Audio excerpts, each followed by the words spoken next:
আমাকে দেখে সামনের কাতারে বসেছে। সেখানে তিনি বলেছিলেন এই পাঠাগার বিষয়ে তার কি কি পরিকল্পনা। সেখানে সে পাঠাগার গড়ে তুলবেন, অনেক বই আনবেন। আমি তার উদ্যোগী যে কর্মব্যস্ততা সেগুলো আমি দেখেছি। এখানে আমাদের একজন শ্রদ্ধেয় এমপি সাহেব বলেছেন তিনি ছিলেন শিশু শুরু। আমি সেটা বলতে চাই, জাকির হোসেন নান্নু ভাই যখন হাসি দিতেন, সত্যিকার অর্থে বলছি, আমি তার দিকে তাকিয়ে থাকতাম। তার চেহারায় শিশুর মতোই ছবি ভেসে উঠত। তার কপাল থেকে শুরু করে পুরো মুখ হাসিতে হাস্যোজ্জ্বল হয়ে উঠত। আমি যে মসজিদে চাকরি করি, অনেকে এটা বলে থাকেন যে মসজিদে চাকরি করলে কমিটির কাছে মাথা নত করতে হয়। আমি গর্বের সাথে বলছি যে আমার মসজিদে আমি এখানে 15 মাস যাবৎ দায়িত্ব পালন করছি। এই 15 মাসে আমাকে এখানে কোনো কমিটি কোনো কটু কথা বলে নাই, কোনো খারাপ আচরণ করে নাই, কোনো কর্কশ ব্যবহার করে নাই, রূঢ় আচরণ করে নাই। এই টিম লিডার, এই বেস্ট টিম লিডারের প্রধান ছিলেন আমাদের জাকির হোসেন নান্নু ভাই।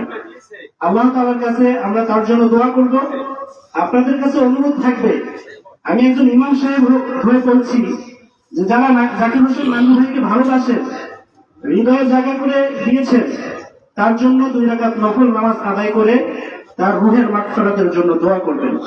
আল্লাহ তাআলা তার সকল গুনাহগুলি মাফ করে দিন, আমিন। এখন আমরা নামাজ আদায় করব। নামাজের নিয়মাবলী বলে দিয়েছেন একজন।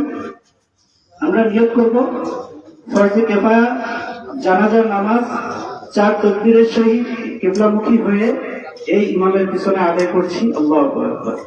আমরা যখন তাকবীর দিব কেউ হাত তুলব না। প্রথম তাকবীরের সময় আমরা হাত বাঁধবো, আর সালাম ফেরানোর পরে আমরা হাত ছাড়বো ইনশাআল্লাহ।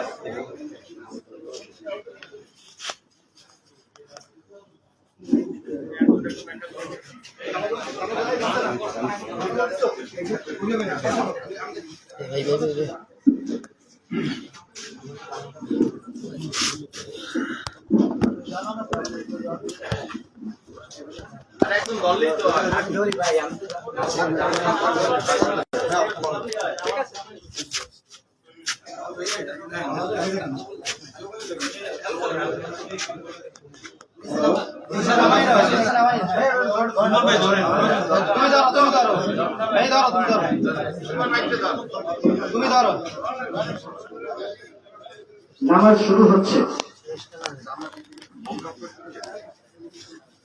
আল্লাহু